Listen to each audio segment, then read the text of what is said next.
com a proposta de mensagem das duas coisas, da mediunidade e das estrelas, né? As estrelas que têm esse brilho, né? Que tem essa iluminação diante daquele momento de trevas.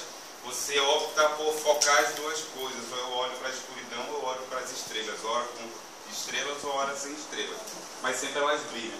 E a mediunidade é uma oficina que eu vou compartilhar a minha visão, né, com base na minha experiência, com base nos meus estudos sobre essa faculdade que é a mediunidade. Então vamos lá.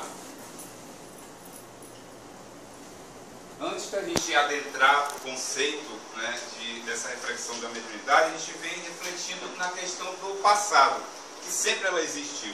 Ela não é caráter de propriedade de uma religião, né, somente, e nem de religião, porque ela independe de qualquer religião. Então a gente... a gente observa, coloquei umas imagens aqui de vários intermediários, medianeiros ou médios do passado, que serviam de pontes ou serviam de instrumento para a comunicação com esses seres que não eram aqueles a quem a gente via, né? Eram de um mundo invisível. E aí a gente observa, se a gente pesquisar na história, que sempre aconteceram esses fenômenos.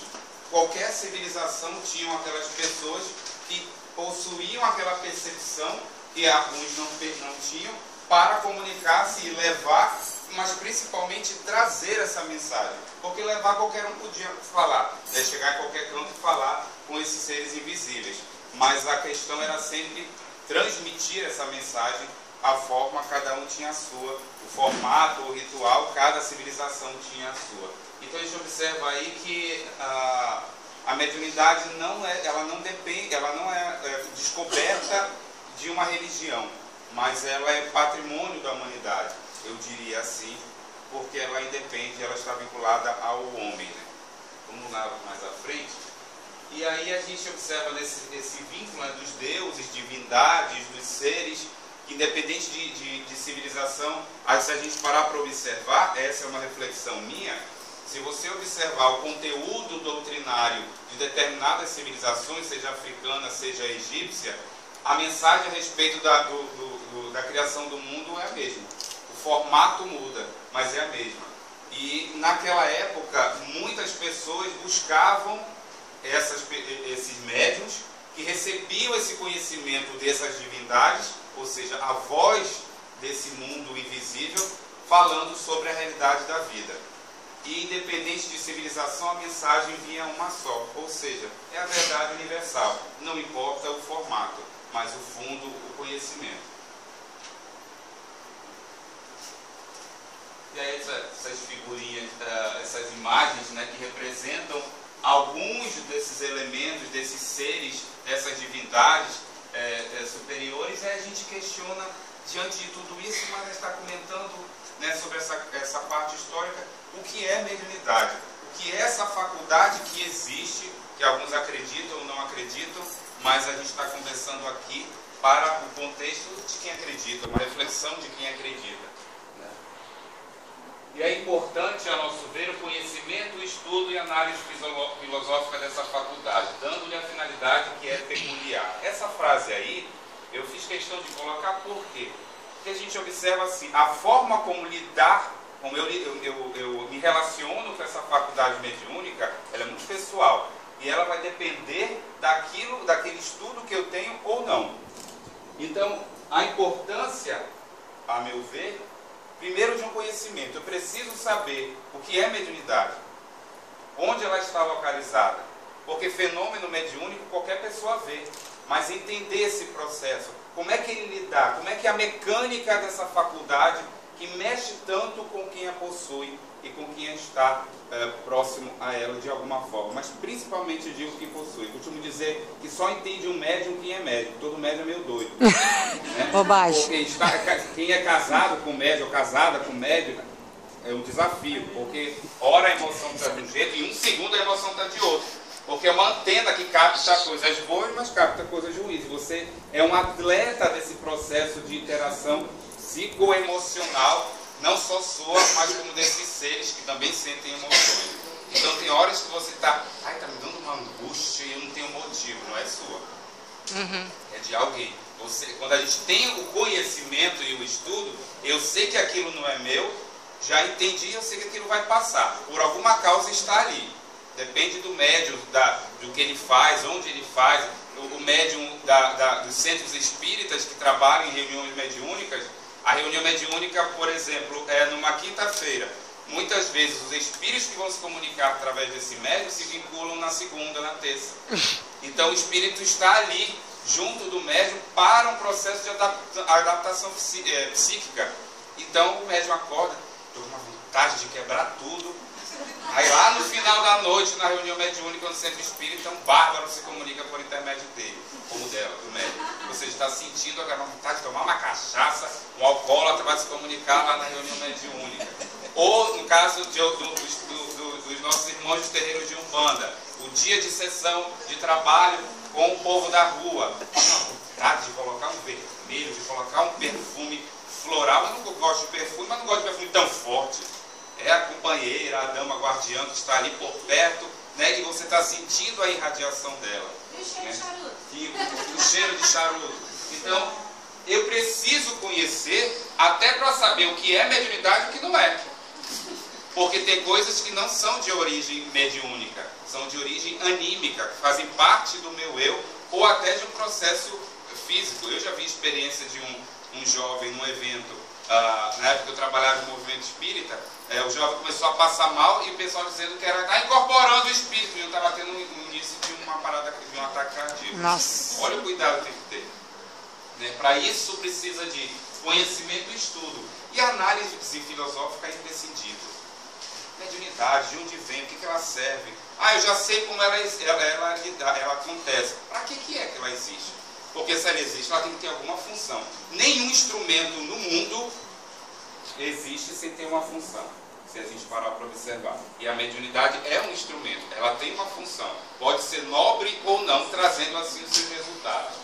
Então, a importância, primeiro, do conhecimento. Se eu percebo que eu sou médium, eu acho que eu sou médium. Aí é uma opinião minha. Não dá para observar ali e falar assim, você é médium, você não é médium, você não tem que observar se a pessoa manifesta os sinais. Né? Se ela tem, ela mesma vai perceber. Se ela fala, se ela vê, se ela ouve, se ela incorpora ou psicofona, que na linguagem técnica espírita, se ela se desdobra, isso vai denotar se é uma faculdade mediúnica. Mas essa é a minha opinião, não existe nenhuma marca no corpo que vai definir que esse nasceu, esse é médium. Eu nunca consegui identificar isso daí, não. A minha mãe costuma dizer, né? Ela fala, não, a cabeça é funda é porque é médium. Eu falei, mãe, não sei não, pode ser que o crânio nasceu meio assim, né? Mas pode ser médium, eu não sei. Essa é a minha visão. E aí eu coloquei essa imagem aqui, porque dessa história da mediunidade, eu não teria como não comentar nessa publicação, já que a minha base de referência de estudo na vida a respeito de mediunidade foi daí. Então, há muitos anos, coloquei aqui, lá em 1858, uma revista lá em Paris começou a ser publicada, coordenada por um homem, um cientista, educador, conhecedor, e começava a fazer experimentos e análise a respeito de fenomenologia mediúnica. Fenômenos que aconteciam em determinadas residências, ele queria saber o que era aquilo. E aí chamava um físico, chamava um químico, chamava um filósofo, todo mundo questionando, mas isso acontece por causa disso, mas isso aqui não é possível. Todos os questionamentos eram feitos com base nisso.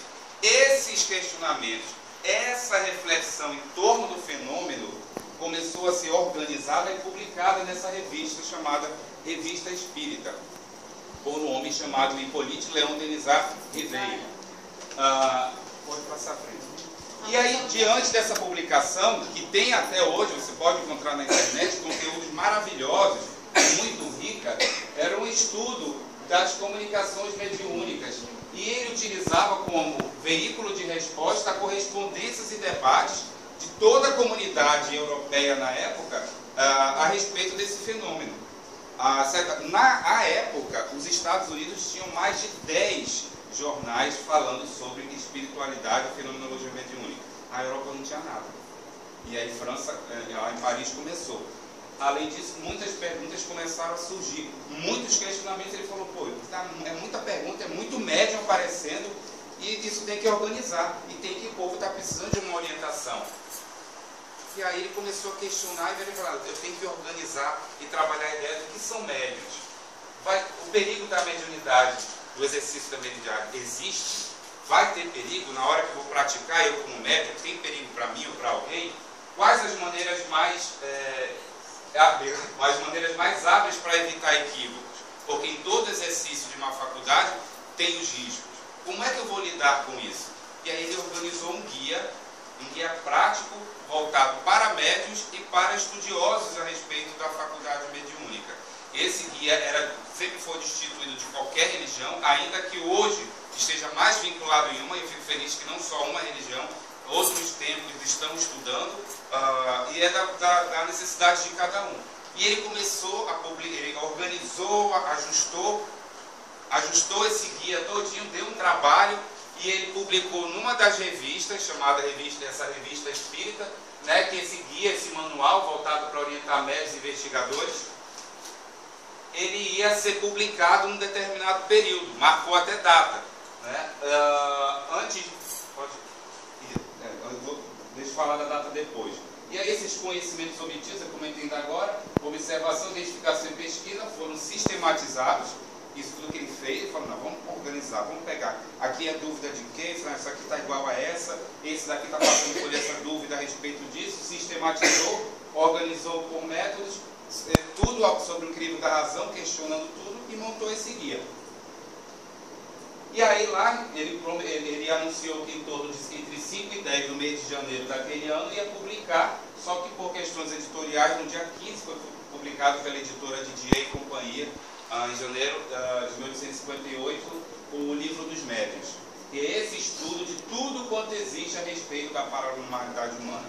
Eu confesso que eu, Itamar, Tato Cunha, não tenho o estudo aprofundado de todos os segmentos doutrinários no mundo a respeito de mediunidade, mas do que eu pesquisei, pela minha experiência, quando a mediunidade aflorou na minha juventude, eu entrei em crise. Eu achava que eu tinha dupla personalidade, tripla personalidade, era louco, e comecei a estudar, e o único estudo que me ofereceu conteúdo foi aqui, né? Depois eu agreguei de outras reflexões, mas eu já vi muita coisa falando e levava muito para o místico, para o sobrenatural, para o fantástico, e isso não me resolvia, não respondia aos meus questionamentos. Eu achei muito lúcidos os questionamentos desse guia, desse cara que organizou isso. E aí a publicação desse livro, e ele coloca, e a proposta de reflexão que nós trazemos é a necessidade então do estudo e da reflexão em torno da mediunidade. O que é a mediunidade? E aí lá na obra define, mediunidade é uma faculdade que permite sentir num grau qualquer a influência dos espíritos, segunda parte, capítulo 14 da obra. Então, se eu posso sentir num grau qualquer a influência desses seres, primeiro ele questiona, espíritos, primeiro capítulo. Porque como é que eu vou acreditar na mediunidade se eu não acredito em espírito? Então, para mim, se eu não acredito em espírito, mediunidade para mim não existe. Não tem conexão aí racional. Agora, se eu creio que existe algo, porque a mediunidade me permite expressar esse pensamento desses seres espirituais, então eu acredito que existe mediunidade. E ela vai me permitir expressar esse pensamento desses seres, que são espíritos, deuses, entidades, seja quem for. Essas mentes que estão interagindo conosco a todo instante. Deixa eu falar uma coisa, eu acho muito bacana isso que você colocou, que desmistifica um pouco. E por isso que é o Denis Arrivaia, né? Nem todo mundo conhece Allan Kardec. Allan Kardec. E a proposta dele era estudar. Ele recebeu cartas de pessoas de todas as partes da Europa com as mesmas respostas dos mesmos espíritos. Ele enviava para várias pessoas. Para comprovar que aquilo era um espírito, não era influenciado pela personalidade dele. E a ideia dele era você lê lá no prefácio do Que é o Espiritismo, ele fala, me questionem sempre, duvidem, não acreditem no que eu estou falando. Busquem saber, pesquisem. E a gente acabou dogmatizando, quase como uma Bíblia. E não, está escrito no livro dos Espíritos, então ninguém pode questionar. É escrito. E tem mais. Ele publicou na obra dele que a cada 25 anos estas questões fossem revistas. Exatamente. E nós não fizemos, né? Enquanto sociedade, isso virou dogma. Virou dogma. E não é a o espírita proposta diz dele. que não é dogma, mas é. Claro que é. O livro dos Espíritos, o Evangelho é inexível, né? Então, quando você fala alguma coisa diferente, eu sei porque eu fui expulsa do centro espírita. Eu comecei a colocar de uma outra maneira, então eu estava saindo do que Kardec disse. Kardec estava no século XIX. Nós estamos no século XXI, com física quântica e tudo. E ele colocava o seguinte, não adianta, isso serve para qualquer conhecimento. Se eu vou falar de algo, primeiro eu tenho que conhecer. Se eu não conheço e vou julgar, eu estou sendo leviano. Ele coloca que essa doutrina, esse conhecimento, você tem que estudar, ler, refletir. Não é ler como uma revista, não é passar os olhos. Isso daí não me dá autoridade para conversar e discutir e questionar a respeito do conteúdo. Médium é todo aquele que sente, em um grau qualquer, a influência dos espíritos, é a definição dele. Só que ele expressa o seguinte, existem, então todos nós sentimos, independente do que quer que seja, a gente tem essa influência deles, para o bem ou para o mal. Só que aqueles que sentem de uma maneira mais ostensiva, na vidência, na audição, na psicofonia, o que chamam incorporação, no desdobramento, a mediunidade hoje um pouco mais rara, que é a mediunidade de materialização, esses são o que ele chama de médiuns ostensivos, aqueles que têm uma faculdade que não é dotada no espírito, mas no corpo físico. As suas células trazem a matriz da mediunidade. Ela está sediada no espírito, mas se expressa no veículo orgânico do corpo físico. Então se meu pai é médium, minha mãe é médium, a chance de ter, pela probabilidade, médium, porque as células do médium são mais sensíveis. Só que isso está, é toda uma teoria que a gente não vai aprofundar agora, numa programação. Ninguém nasce médium, nasci médium, estou a fim de ser médium. Tem uma programação, tem um porquê no seu compromisso de vida. Eu digo assim, tem gente que vai para o barzinho quase todo, e eu falo porque eu adoro barzinho, mas tem dias, muitas vezes na minha vida, que eu não podia ir para um barzinho, muita gente podia ir para a balada. Eu tinha que estar no meu trabalho ligado à minha faculdade mediúnica. Isso não me torna superior, melhor, muito pelo contrário, é um compromisso que eu trago. Eles podem, eu não devo, eu posso, mas eu não devo. É um compromisso meu, é pessoal. Então a mediunidade me convoca a um autoconhecimento constante, que a gente vai ser a conclusão dessa nossa conversa. Ou seja, mediunidade não é indício de iluminação espiritual do ser, não é um Deus, aquele ali é médium, olha, uma pessoa iluminada. Põe uma vela não para ver se ilumina.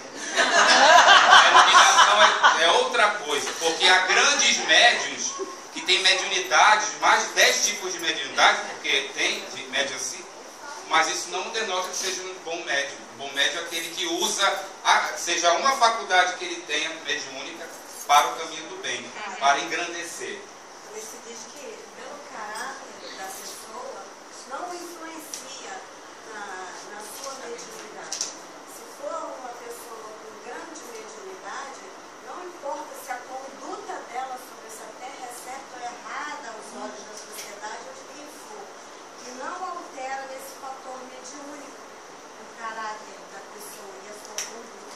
Porque a mediunidade, ela está naquele ser e vai ficar indiferentemente se ela vai usar para o bem, para o ou para o mal.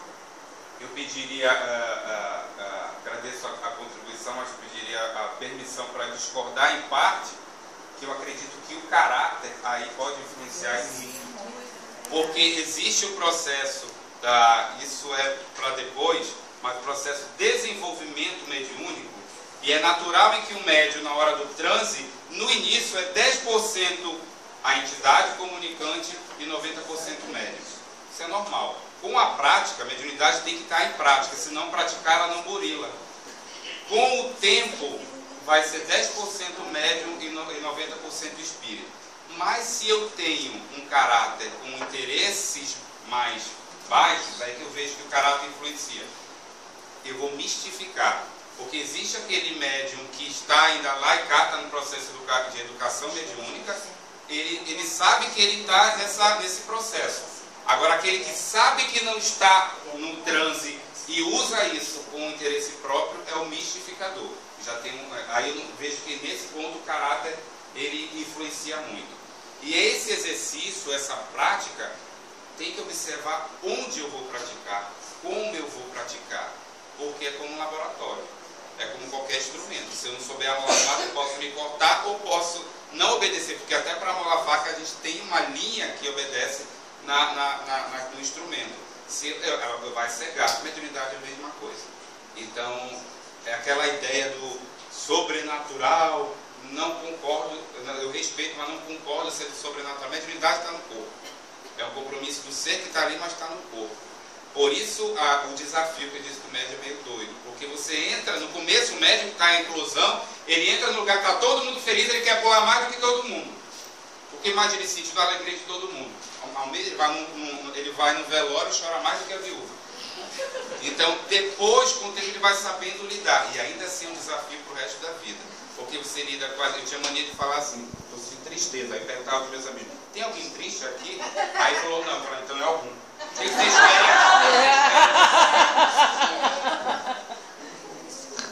E aí a gente vai verificar a mediunidade e cartomancia. É imprescindível ser médium para ser cartomante? Não precisa nem ser religioso, nem acreditar em Deus, e que dirá ser médium. Né? Então, algo que eu gostaria de ressaltar bem, primeiramente, é isso. A cartomancia, ela é o estudo simbólico dos métodos, o estudo daquelas interações entre as cartas. Ponto. Ela não como é que a palavra está me fugindo? Ela não tem esse pré-requisito de ser médium.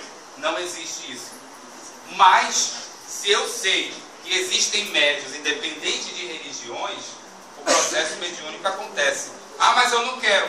Você quer ter ou quer não. Se você for médium, vai acontecer. Ah, não, a partir de agora eu não sou médium. Não existe isso. Eu nunca vi. Só que está em processo de ajuste psicológico. Aceita que dói menos.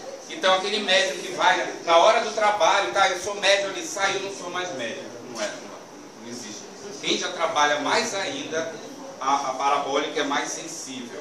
Então, quando abre a porta e sai do âmbito de trabalho mediúnico, você está interagindo, que é pior, com situações perturbadoras.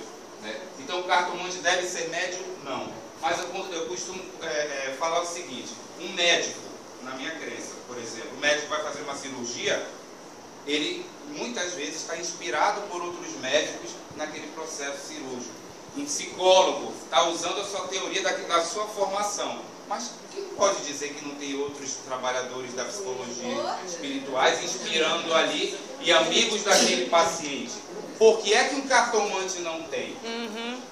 Por que é que um cartomante não tem alguém, mesmo aqueles que não utilizam aquele momento, né? Por que é que aquele não tem? Mas caramba, tem momento que eu falei, o negócio aconteceu. É a influência. E posso só dar um pequeno adendo? Eu escuto muito assim, eu tenho uma cigana, eu tenho um cigano. Será que eu só vou ter cigana? Será que eu não posso ter um médico, um psicólogo, um artista, um político, um atleta ali, me auxiliando na hora de ler as cartas? Eu queria desmistificar. Eu não tenho obrigação de ter uma cigana para poder... Exatamente, não é obrigação de ter uma cigana. Muitas vezes, isso é a minha experiência. Chega um cliente que eu tenho que atender ou à distância ou não, o cliente está com aquela problemática e há benfeitores espirituais que trabalham com aquele contexto, que às vezes não tem nada a ver com a história, e me auxiliam em muito na inspiração no momento do jogo. No começo me dava tilt, eu estava jogando, eu não conseguia jogar e ouvir, porque assim, eu ouço como voz normal, e isso me incomodava. Hoje em dia não. Eles sabem falar, principalmente uma amiga que é que me coordena mesmo, sabe falar e eu consigo fluir. Eu sinto muito isso no sentido que às vezes você consegue escrever uma cena toda sem saber exatamente o que você está falando. Isso acontece muito em saúde, né? Tipo, olha, eu não sei, vai no médico, entendeu? O cartomante não é médico, mas você consegue perceber alguma coisa entre o esôfago e o estômago e a pessoa está realmente com problema ali. Então, tipo, você não sabe diagnosticar porque não é a tua função, como cartomante. Mas você, uma certa empatia, né? Com um certo processo de sinergia, você absorve aquela informação e ganha um auxílio para conseguir traduzir em palavras o que você está sentindo ou intuindo. Perfeito. Obrigado. Para a gente concluir, para já concluir, eu gostaria de falar, também ressaltar isso que está sendo comentado, que mediunidade não é mágica. Não existe aquele médium, que eu queria falar muito isso, que existe muitos grupos de pessoas que falam, aquele médium é consciente, aquele médium é inconsciente. Todo médium no processo mediúnico é consciente. Mas eu não lembro de nada depois. Tem gente que lembra, tem gente que não lembra. Isso a prática vai fazer perceber. Porque no momento que o processo mediúnico acontece, que a mente da entidade comunicante entra em contato com a mente do médium, ele está acompanhando o processo todo. Mas muitas vezes existem médiums, que eu chamo de flexibilidade mediúnica, que saem do corpo, mas o outro não entra. O corpo é meu, fica para aí. Não precisa entrar no meu corpo. É a tua mente com a minha. Não precisa entrar no meu corpo. Então, como eu saio do meu corpo, quando eu acompanho tudo, quando eu retorno, vai para o meu inconsciente. E aí eu esqueço. Agora, o inconsciente é melhor que o consciente, não existe melhor nem pior. Existe uma técnica de quem é consciente e semi-consciente, que essa técnica faz levar à inconsciência. Que quando a gente fazia trabalho com médicos de treinamento, os médicos lembram de tudo, depois, eu não lembro de nada, legal, não sei o que lá. Então esse processo acontece. Acho que é questão de aprendizado também, né? Aprendizado. Porque aí a diferença da fofoca para o aprendizado. Se aquilo que você vivenciou vai ajudar no seu aprendizado, que a mediunidade é isso, aprimoramento. Você vem médium porque você precisa lapidar, não é uma benesse, né? Então, se você vai aprender qualquer história, você vai lembrar, se aquilo não vai fazer diferença para você, se aquilo vai ser só uma fofoca, não vai para lá. Algum momento você pode lembrar, como um déjà vu. Mas eu acho que essa é a diferença entre lembrar e não lembrar, se isso vai te ensinar alguma coisa. Vamos completar aqui. A mediunidade desenvolvida raramente servirá para você mesmo, quando você está no ponto. Não perfeito, mas no ponto de trabalhar. Quem é médium aqui, que já trabalha no tempo, percebe isso, que chega no ponto que raramente vai servir só para a gente mesmo. Ela não afastará de qualquer luta, nem dificuldade, mas trará sempre conforto para quem quiser ajudar, ou porque os benfeitores assim desejarem auxiliar. E é nesse processo que você sente força. É o papel, a essência, a finalidade da mediunidade. É essa a ideia que eu gostaria de passar. E na conclusão, que eu tenho um projeto que, aproveitando essa conclusão, que eu montei um curso a respeito de treinamento e educação mediúnica, mas ele nunca se realizou, né? Ele nasceu já há uns 4, 5 anos, mas ainda não se realizou, nunca fiz. Mas a proposta é justamente o eu médium. Fala-se muito de mediunidade, mas o médium como está? Porque, gente, é muita gente. Nos cursos que eu ministrei de médiuns surtados, assim, eu não estou me sentindo bem, eu não quero saber se isso é meu ou não é, isso é do espírito ou não é, eu não estou acreditando na hora que acontece. Médios de umbanda, de candomblé, de doutrina espírita, médios de religião nenhuma, mas que trabalham com mediunidade, isso acontece muito. Toda pessoa passa por esse processo de conflito. Como é que vai acolher? Essa acolher. Então, nessa proposta, eu gostaria de fazer um encerramento dessa nossa conversa com uma volta para cada um de nós mesmos. Como eu estou, né? Quem é médium, refletir nessa condição, quem não é. A frase do meu trabalho, que eu escolhi há um tempo, é essa, que está lá no portal de Delfos, né? O homem conhece-te a ti mesmo, conhecerás os deuses e o universo. Então, a gente vai fazer só essa prática para encerramento, nessa volta para o nosso eu interno. E eu gostaria que você